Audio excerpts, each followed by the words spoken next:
Thank you, Mr. Dheer, for that introduction. Now, this session is going to be a rather unusual session because we have so far heard from scholars and historians who have studied the past. The past meaning going back to the 5th century BCE and tracing the relations between Kalinga and Southeast Asia. Now remember that Kalinga almost disappeared from the pages of history after the 15th century. So what are we talking about?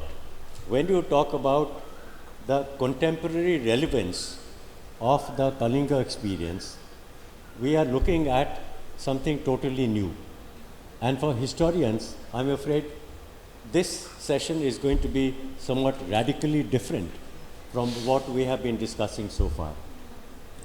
And why is it going to be different? Because we are looking at a new situation which were not there in the past, and we are going to use a lot of new terms which were not used in past history.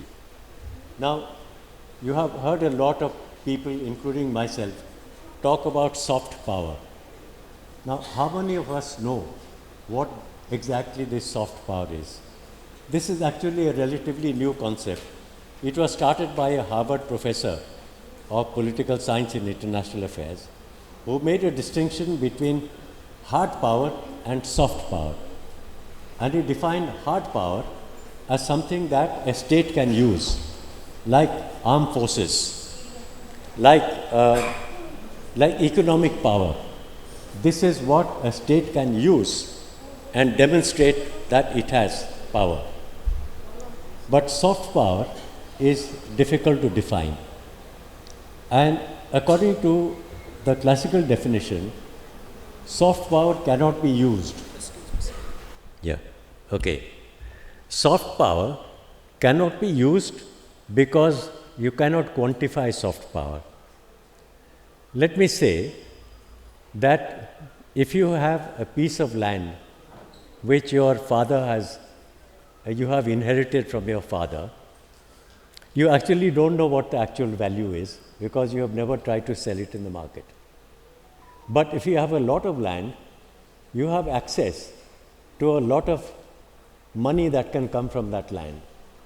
So soft power is something like this. It's like reputation. You have a reputation, and there comes a time when you can take advantage of that reputation. And therefore, you can add it. And what is, in economic terms, it's fungible. So this is what is soft power. That Kalinga has acquired a connotation of people who came from this part of India, who explored Southeast Asia, did maritime contacts and trading with those countries, and they had a reputation for not being violent, not being aggressive, and they were instrumental in a peaceful exchange of culture. This is what is called the civilisational contacts. Now, can we use this reputation of Kalinga and use it to the benefit of the successor state of Kalinga, which is the state of Odisha today? And so it requires a lot of imagination to understand what we are talking about. So let me tell you, we are talking about new groupings. We are talking about new countries, new powers, which were not known in the past. So, we are talking a lot about the Indo-Pacific. This too is fairly new. There was no such thing as the Indo-Pacific maybe 20 years ago, because many people use the Far East to denote that region. We often use Southeast Asia to denote that smaller group of countries. But in recent times, Southeast Asia, the Indian subcontinent, and the East Asian countries have come together in one coherent group. And that is now called the Indo-Pacific. In terms of its territorial coverage, it's also vague, but the Americans have said it is between Bollywood and Hollywood. That means you start from the western coast of India, and you go up to the western coast of the United States. This is what you're talking about. This is what the Japanese Prime Minister Abe used to talk about, the union of oceans. We are merging the Indian Ocean with the Pacific Ocean, and that is becoming Indo-Pacific, right? It's not as people imagine named after India, although we like to think that Indo part of it is India, but it's actually the Indian Ocean and the Pacific Ocean which constitutes the Indo-Pacific. This is a new grouping, fairly new. We are talking of formations which did not exist in the past, like SARC is a contemporary creation. BIMSTEC came even later than SARC, and I think BIMSTEC is going to be discussed in this conference. We are talking of formations like Quad. Now, Quad is not even 15 years old. It is a grouping of 4 countries, that's why it's called Quad. And now there is a new variation, which is now called the Squad, because the Philippines has joined in a grouping, and that is separate from the 4 countries of the Quad. Okay. So what I'm trying to say is, a lot of new concepts, a lot of new regions have come. And another thing that has happened, perhaps right now, when we are going through this year, a new phenomenon has appeared in the form of President Trump. I do not know how international relations will be written about in the future, but I suspect that 2 new influences will be coming and playing a big part in the history of our region. And the 2 new phenomenons, actually I'm personalizing it. I'm saying it is pre-Trump and post-Trump, okay? This is a dividing line. But actually, the geopolitical term would be the decline of the United States as the unipolar power of the world. United States is no longer the predominant, the strongest, the richest country in the world. In many ways, it's much more advanced than anybody else.